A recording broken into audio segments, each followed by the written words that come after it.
easier. Yeah, they were really good. Yeah, absolutely. They were really good to do that.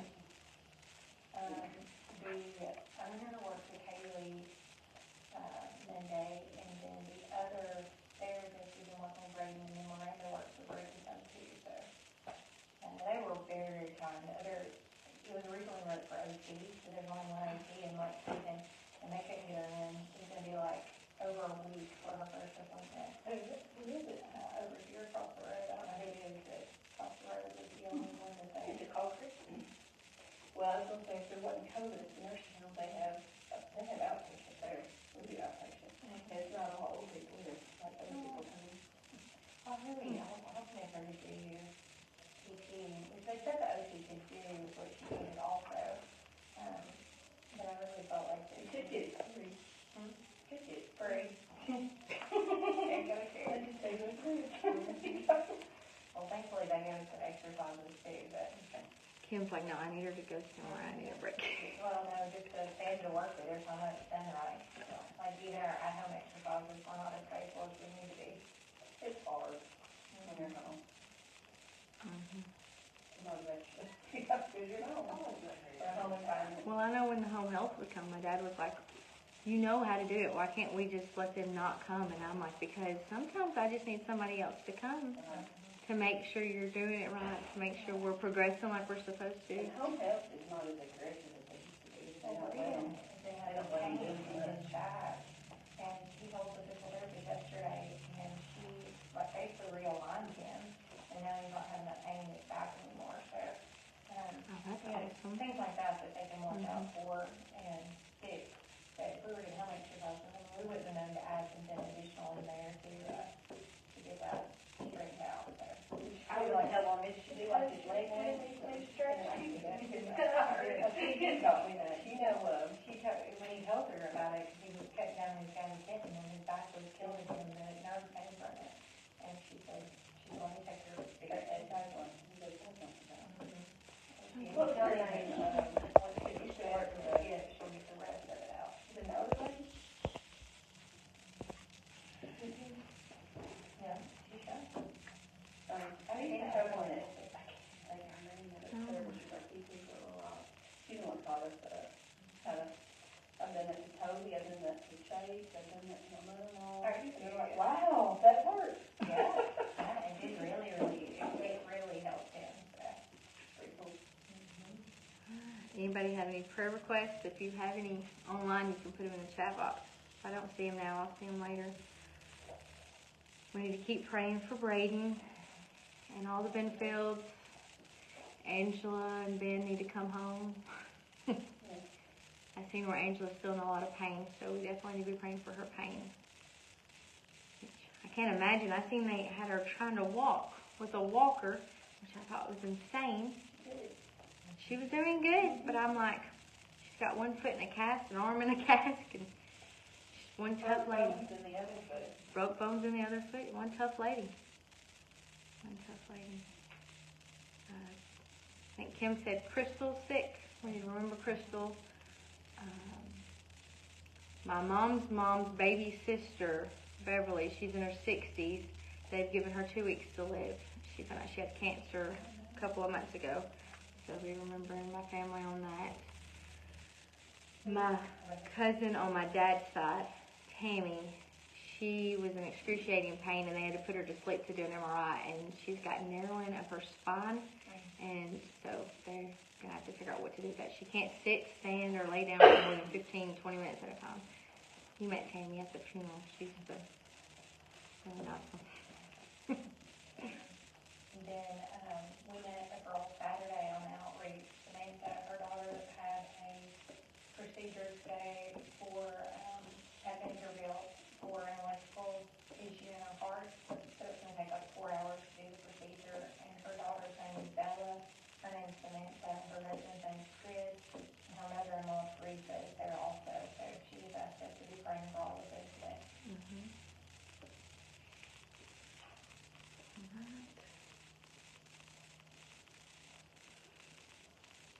Anybody else?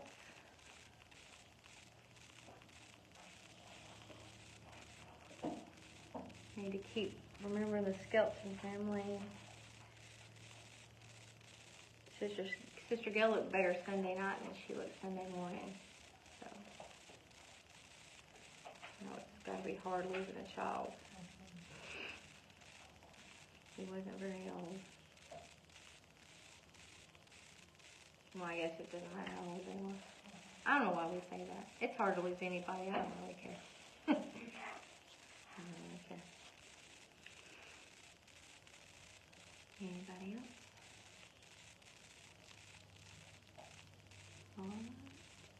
Oh, Sherry, you want to lead some prayer? Okay, I don't know if I remember all the names, but Lord Jesus, we thank you for this day. Thank you for your blessing. Thank you for letting us speak today, God, and for your word, Jesus. And we pray that you meet all these needs, God, the names that were spoken, those that are having procedures, those that are having therapy, those that are needing healing in their body. We pray you touch them today, God. We pray that you continue to work in Benfield's life, God. We pray that you continue to heal them, Jesus. Continue to heal Brayden, God, and give them strength as they did from their Lord. God, we pray that you touch this family, Jesus, touch him that this weekend. We pray that you be with him and their daughter, the situation. Lord, we pray that you touch those that have cancer, that need healing in their body, that need a touch, God, those that need salvation. Lord, we pray that you would anoint Sister Nichole today, God, and minister through her, God, and touch someone and help someone today, God. In Jesus' name we pray. Amen. We have a treat today. Sister Nichole is going to be ministering to us, and I always love to hear her speak because she always brings it home. She always steps on my toes. So this will be our last class. I'm going to go ahead and announce this now in case some of you have to jump off. But this will be our last class for November. We will have one for sure in December. I'm not sure if we're going to have another one or not. It will depend. But Sister Justine's she's wanting to teach. So she's going to teach the first one in December.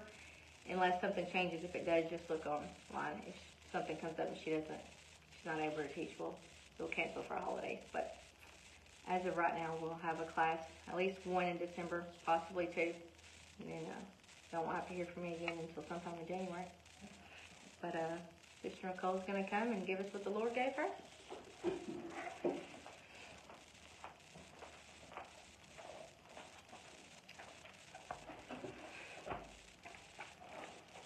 Bifocals. I've got bifocals since the last time I was here. Sorry.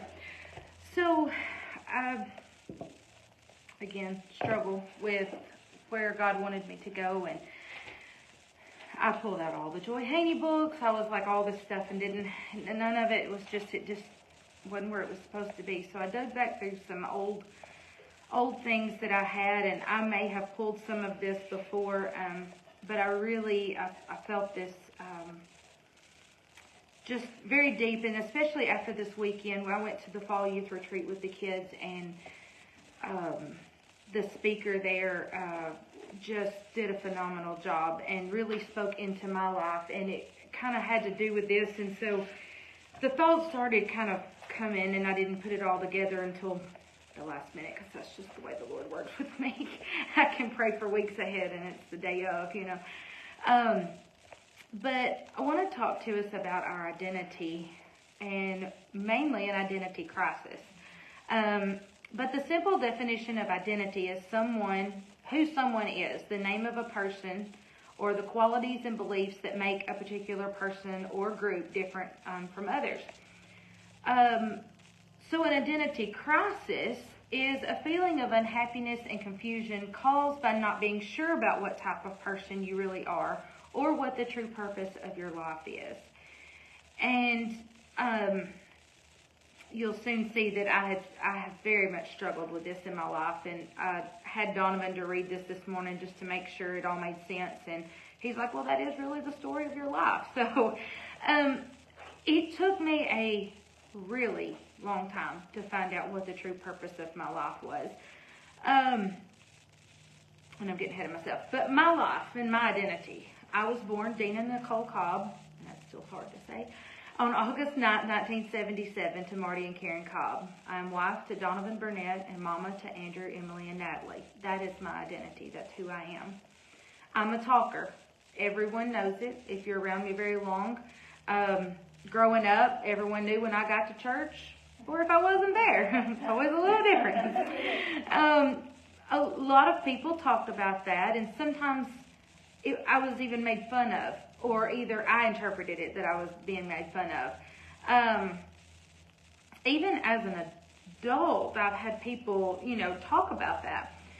My family sang together all of my life. They had a trio. We always laughed because there was always 4 people, but we had a trio. We only sang 3 at a time.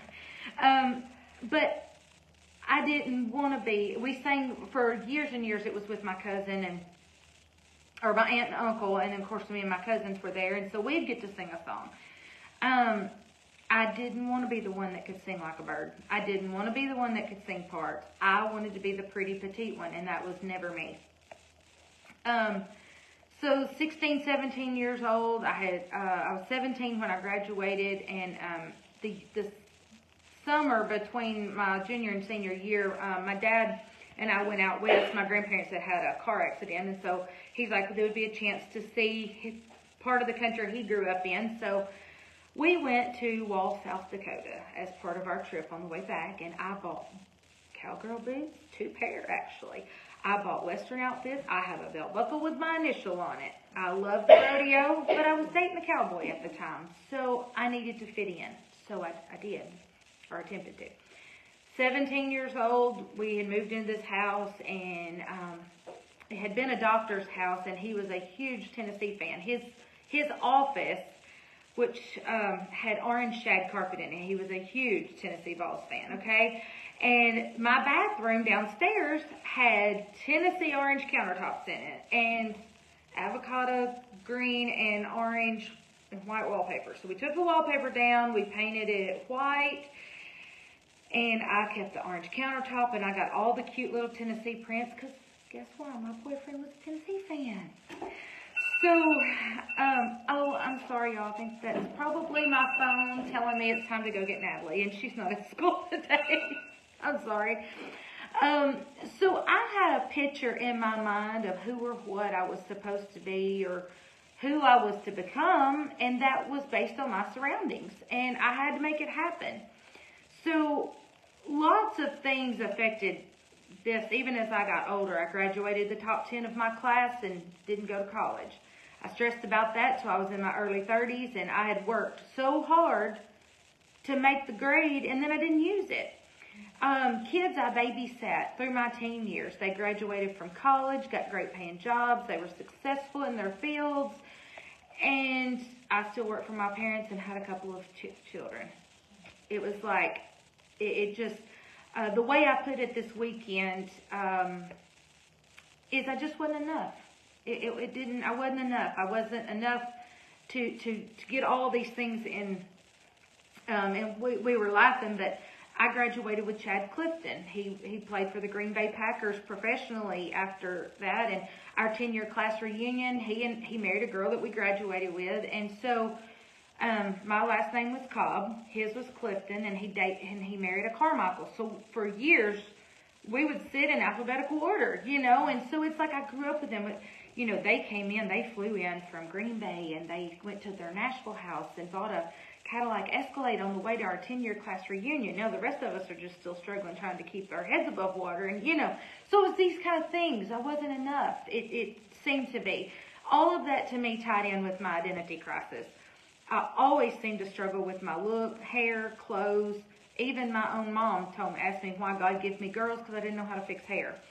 So, it's a thing, It's like, glad Emily's figured it out, because I still don't have that.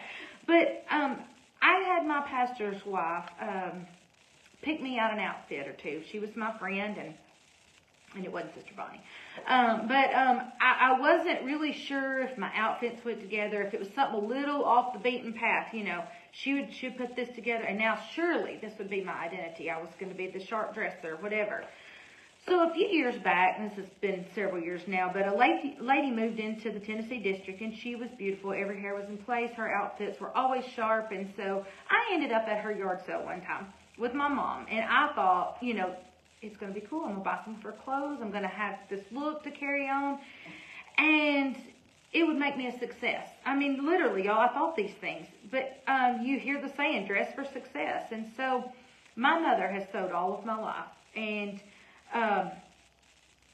so when I look at seamstress work, I know what I'm looking for. Some of these skirts had been stitched all wicky-wacky. I was just shocked because I'm like, she always looked the part. She looked so put together, but underneath, it was so haphazard, And so my mom mentioned to me that day that she said, you thought she had it all together, but she's really no different than us. And at least my seams would have matched, And so that really stuck with me. So maybe my true identity wasn't in the clothes I wore, but I still couldn't find my true identity. My brother, he went to college. He didn't even care about school, and he went to college, and he got a degree, and he moved to Nashville, Franklin, actually, for an internship. He played music at youth camps, conventions, youth congress, and general conference. It seems so unfair. I wanted to do those things, and yet I was past my prime for those events. But I couldn't help the feeling of inadequacy that haunted me. I remember very vividly a defining moment in my life. I had been asked to work hospitality for youth camps, and I cooked a meal for the ministry team and the youth worker team after the night service. I literally put my heart and soul in it. I loved it. It was hard. It was so hard. You work in the kitchen between the meals that were being prepared for camp, and then you put a meal together while the kids were in church to set it up and haul it up the hill to the lodge and serve it and clean it all back up, put everything back so it was ready for them in the morning. And it doesn't sound very glamorous, does it? It's hard. It was tiring. We were give out. It was the last day at youth camp, and I know many of you have heard this part of the story, but it was the last day of camp, and I was standing in the sanctuary at Camp Lake Benson, and I was listening to my brother and some of the musicians. They were playing together one last time, and they were just jamming. They were just like, it was so good, and it hit me like a ton of bricks. I literally walked out the door and called my mom and told her, I think I found my calling. And you say, how did that happen? I don't know. I just knew that day that serving others was what I was supposed to do.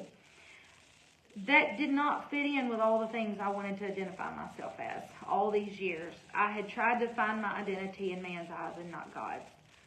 So what about all the hair, the clothes? I can't decorate to save my life. All the things I couldn't do well, the things that I knew had to be part of my identity. But once I found something that God wanted me to do specifically, those things didn't matter like they once did. I had a really, really long identity crisis.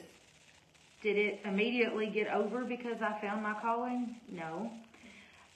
But it started taking less precedence. When I started realizing,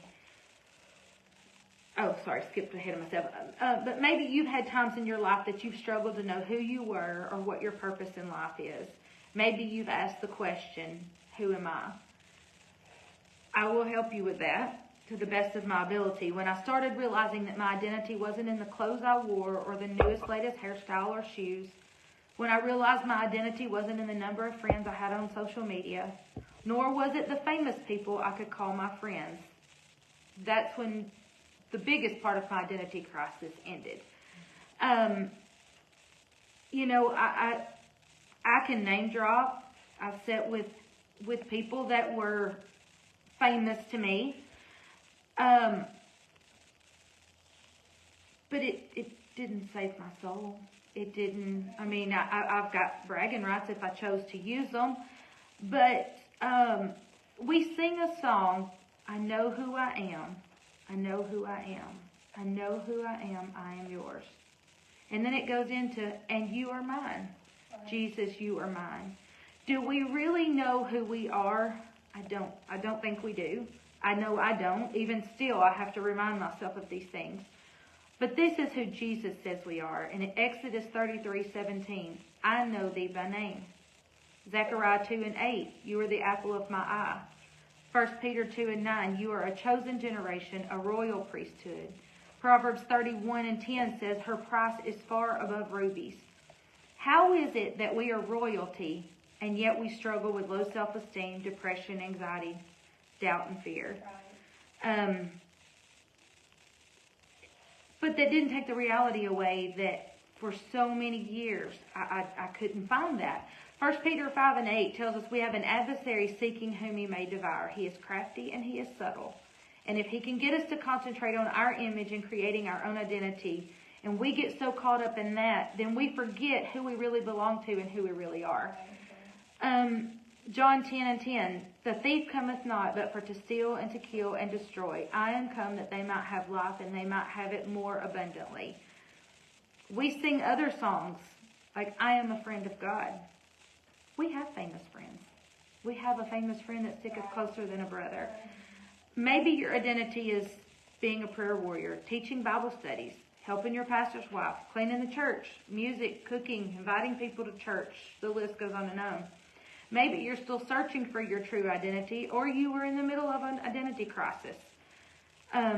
Another song, of course, songs just minister to me, but open the eyes of my heart, Lord, I want to see you.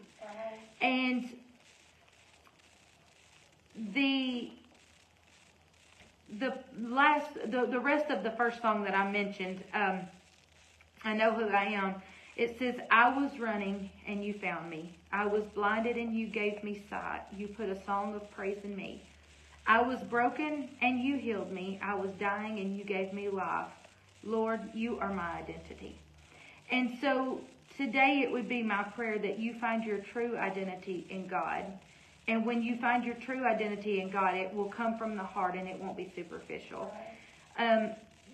Just to kind of end that, this weekend I had, the kids ended up like randomly testifying at the end of Saturday night service. And, man, it was powerful. And I went back and was talking to the speaker, and she was just like, man, she said, they're killing me. They're breaking my heart. We don't even know what young people, much less adults, are living through in this day and time. And it's just things that, man, I hope none of us ever have to live through. And they're half my age and less. And it was like, man. And I just felt to share with them, maybe it was not as much of the identity crisis as I didn't feel like I was enough. And that you can still struggle with that as an adult.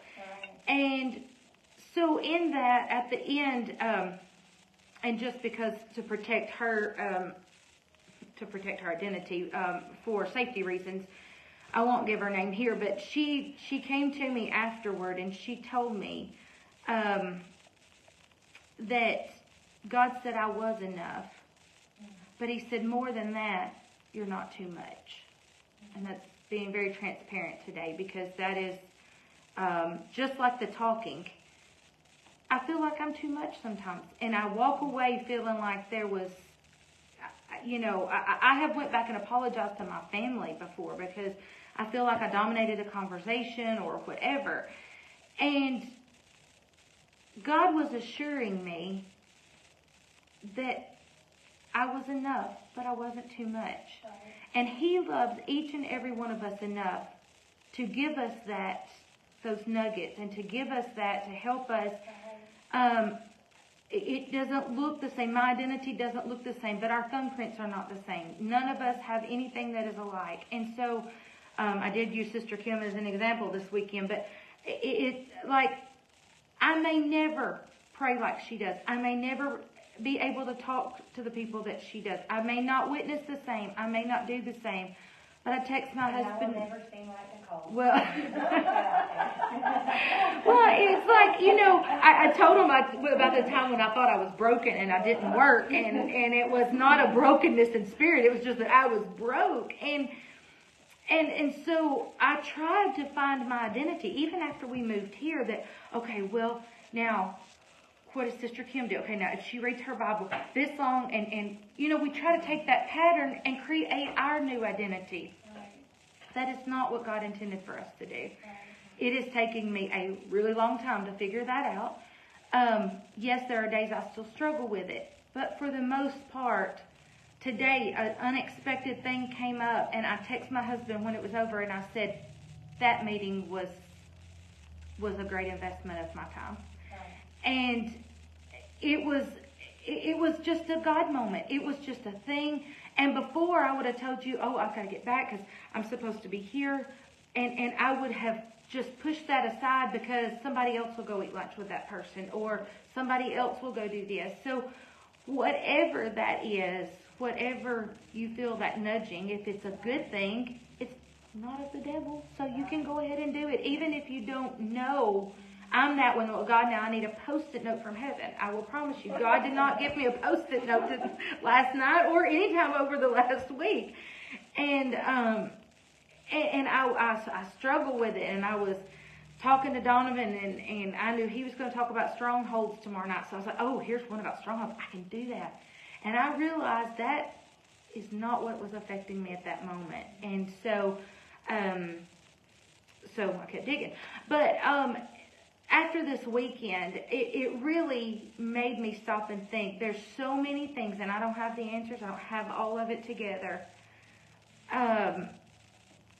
But to look beyond, and if you keep seeking, I sought for over 2 years for what my purpose was. Not only my identity, but my purpose in what God had called me to do. When I came here, it was, I don't even know how to tell you, it was like a light bulb.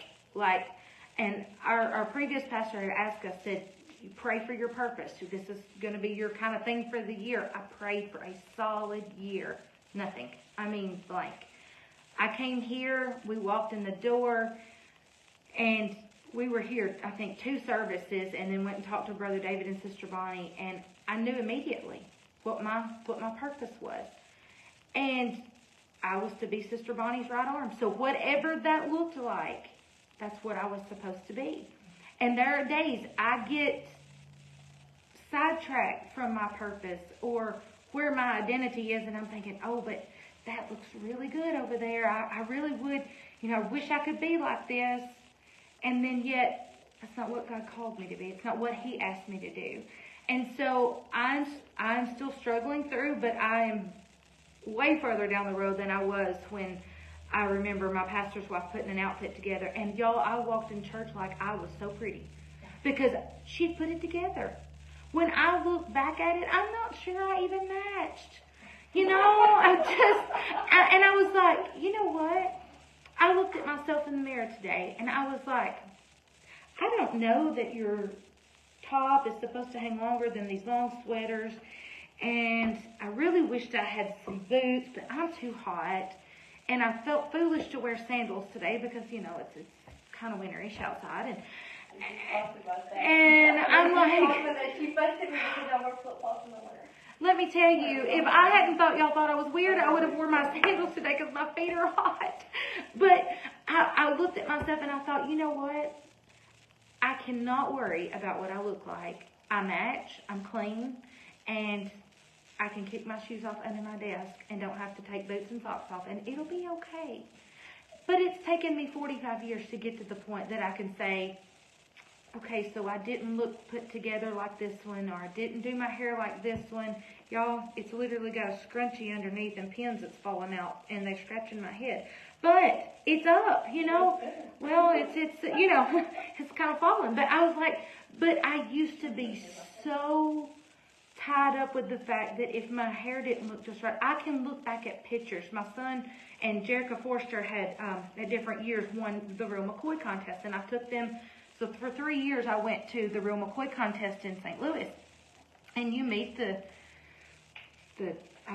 General Youth Division Board. I mean, you meet the president and their wives and all the bigwigs. You go to headquarters and you take a tour and you meet all these people you read about in the magazines, and all of our publications. And I remember taking pictures with Sister Enzi, and I had her fix my hair before I would go out because I loved the way her hair looked. I still love the way her hair looks. But you know what? I still can't fix it that way. And it's okay. It's taken me a long time to get there, but I can look back at pictures and think, well, Nichole, I don't know if it looked that much different, but to me it felt 100 times better than what I could do myself. And so I'm not that one, that can get on YouTube like my girls can and just come up with the hairdo. But, I do try from time to time. But I've learned that that's not necessarily my identity, and that's not where my peace comes from. I do like to give it my best, but if I missed it today, well, there's tomorrow. We're not promised tomorrow, but if I've got tomorrow, I'll try again, you know. And so today, if I don't know how you normally end, but I would like for us just to pray together that if you're having an identity crisis in any part, it can just be in your spiritual walk. Mine happened to start with my physical, and it greatly affected my spiritual walk as well, because I still struggle, with little things at times. But I realize when I stop and think about it that God has put certain things in me that only I can do. Right. And if I don't do them because I'm too busy trying to have somebody else's identity, something that God intended to happen is not going to happen. Right. And so if I talk too much, God will just send the people through that can handle it. And if they can't, they'll move on.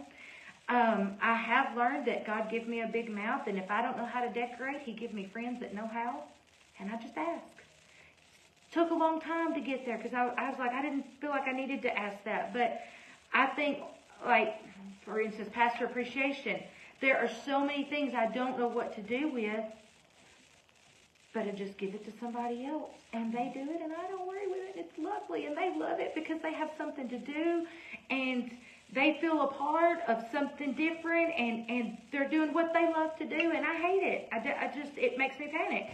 So I do find that sometimes it has been a practical thing for me in my head to, okay, well, God, if you're not going to allow me to do that, you're going to put those people in my path that will willingly help and that you can lean on. And there's been so many things, the list could go on and on. I'm sure things come to your mind, but there are still days that I have that identity crisis, and I have to remind myself, I know who I am. My identity is not in what man thinks, and I am a words of affirmation person. That is number one in my love languages. But it still makes me happy when man is pleased with what I do.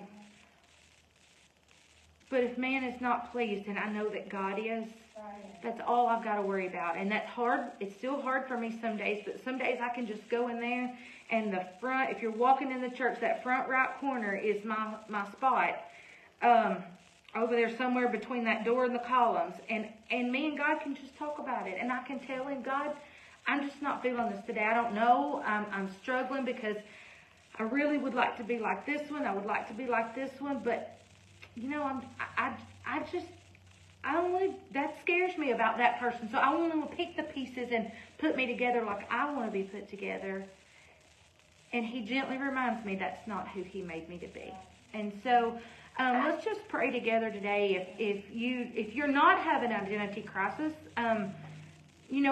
pray that God would lay somebody on your heart that because it's a hard thing, and you can tell me all day long what to do to not have one, and that things are okay, and this is good, and whatever. But it's the battle in my mind, and so let's just end in prayer and pray that God would just reveal our identity in Him to us today.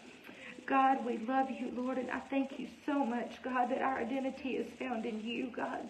Lord, if there's anyone watching, Lord, or under the sound of my voice, God, that is struggling with their identity and their purpose in you, God, I pray that you would deal with their hearts, Lord, that you would touch their mind, God, that they would just find that peace and that words of affirmation from you. And I know people will think just like I did, well, God, you don't give me a Post-it note. You don't just speak verbally to me. But God, I know that I can tell you the days, God, that my mind was changed and my thoughts were changed, God. And I know you are able to do that, God. Help us, Lord, God, to find our identity in you. God, help us to be who you created us to be, and understand that our walk with you will not look like anybody else's, but that is fully the way you intended it to be. That we would all work together as a working body, Lord. And I thank you, Lord. I thank you for each lady that's here, God, each lady that's watching today, God, that you would just touch us in a special way. And God, just help us to find our purpose in you, Lord, to find our identity, God. And when we are struggling with that identity, and we're in the middle of an identity crisis, no matter how big or small, that we would turn to your word. Lord, that we would know, Lord, that you call us by name. You know the numbers of hair on our head, God. And you love us, and you stick closer than a brother, Lord. And we thank you for that today, God. In Jesus' name. Amen.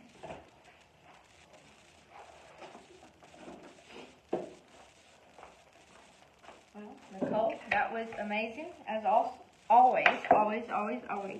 I think all of us struggle with our identity from time to time. I actually have on my mirror in the bathroom, it says, you are enough. That's my reminder. I am enough. And I remember struggling with my identity. We read the book on prayer, and he talks about how God gave him his Hebrew word. And I was like, I want my Hebrew name. And all he would give me was chosen. And I'm like, chosen? But that's what I have to stand on. But I'm not a word of affirmation person. So you can tell me all day long, Cindy, you're enough, you're doing a good job, and I'm going to be like, whatever. Because in my mind, it doesn't matter what you tell me, I'm not enough. Right. I'm never enough. And, I mean, we struggle with a lot of the same things. One of the tops of my class, high IQ. I did go to college 2 semesters, dropped out to raise a big family. And, I mean, I was a disappointment for a lot because I was supposed to go and I was supposed to be the doctor. I was supposed to be the one that did all these great things. And I'm like, God, I'm not a stay-at-home wife. Who does that? Like, but what am I? And for the longest, I was like, God, I'm not doing anything. Friends with nurses and cardiologists and all of these great people. And what am I doing? And God's like, I didn't call you to be any of that. Right. And I even would enroll in college. Tony could tell you this. I would enroll in college and then drop out before the semester started because that wasn't what God was calling me to do. And it's finding your identity, finding your purpose and what he's calling you to do. Because if we try to step outside to find our identity and what's going to make man happy with us, we're never going to be satisfied. I love how you said that we've got to find our identity in God's eyes. Because it's about what he sees us as. I can't worry about how Sister Sherry views me. I have to worry about how God views me. And honestly, I think we're harder on ourselves than everybody else. So while the whole world's looking at us and like, you're really doing a good job, we're like, no, I'm not. I'm really not. I'm falling apart. You don't understand. And the world's like, no, seriously, sis, you're doing a good job. But to ourselves, we're not. But if God's proud of us, that's all that really matters. So be like Sister Nichole. Find your little corner of the church and find that identity. I love that. Mark Morgan made a statement. It was in August. I listened to this message, and he said that we need to stop seeking God's power. We need to seek his purpose because his power always follows his purpose.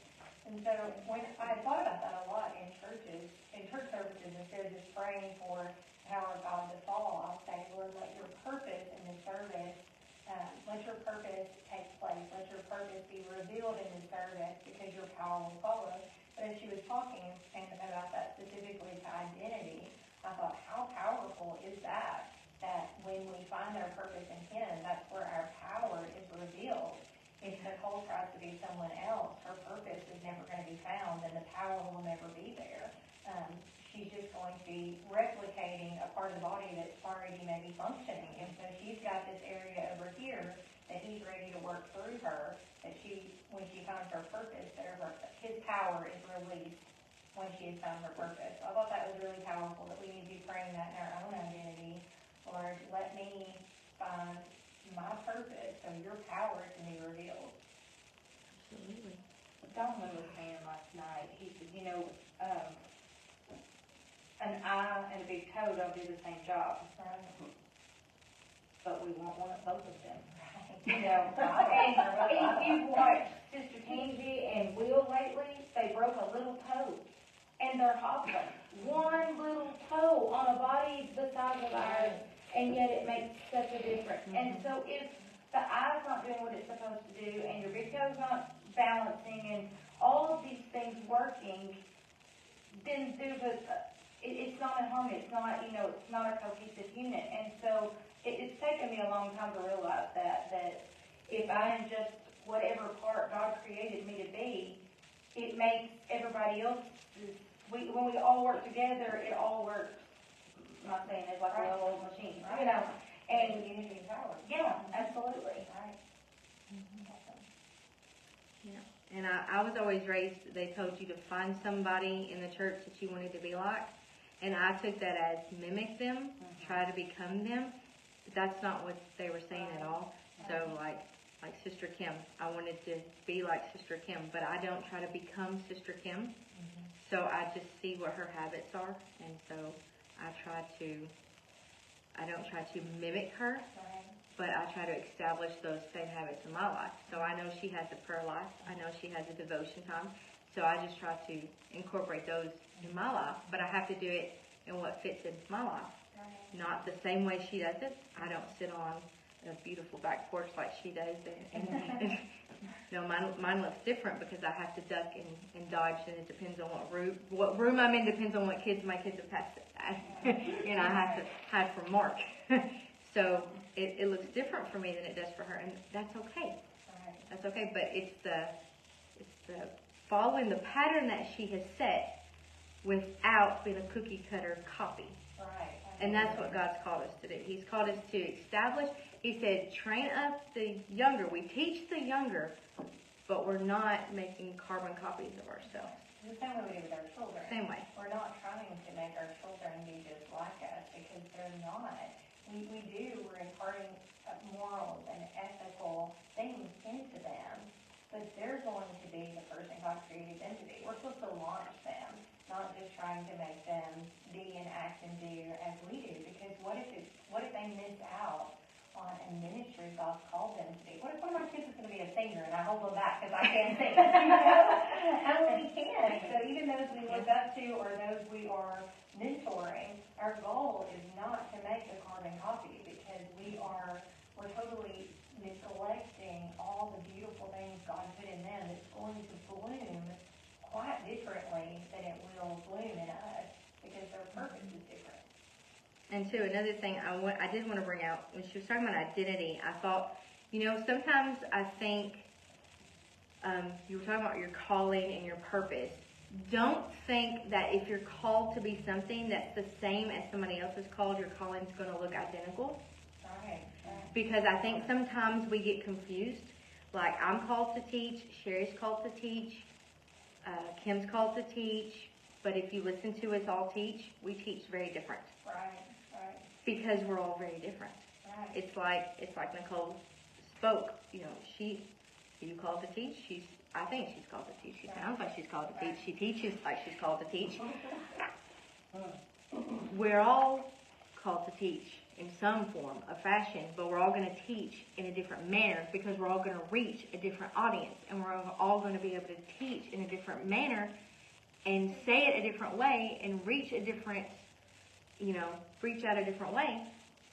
God designed it that way. Right. And Cindy's going to have her notes done a week before time, and I'm going to be like Sister Nichole. I'm going to be counting all at the last minute and printing it with all my typos because I typed it up too late. No. But we do it differently, but it still is, it accomplishes. It's our personalities. Our personalities are all different. Yeah. And if I made myself feel guilty that I was not as ahead of the ball game as you are, that was the unnecessary stress over me. Now that's not always true. Sometimes I have my notes done a week ahead of time, and then the day before God changes it. So sometimes I'm still the last minute scribbling notes down. He did that last week, I think it was. I had to change. No, it wasn't last week. It was the week before. Anyways, so we're all created to be different, but we all have an identity. Very powerful lesson. Thank you, Sister Nichole. All right, well. Y'all have a very blessed Thanksgiving, and remember, gluttony is a sin. Love y'all.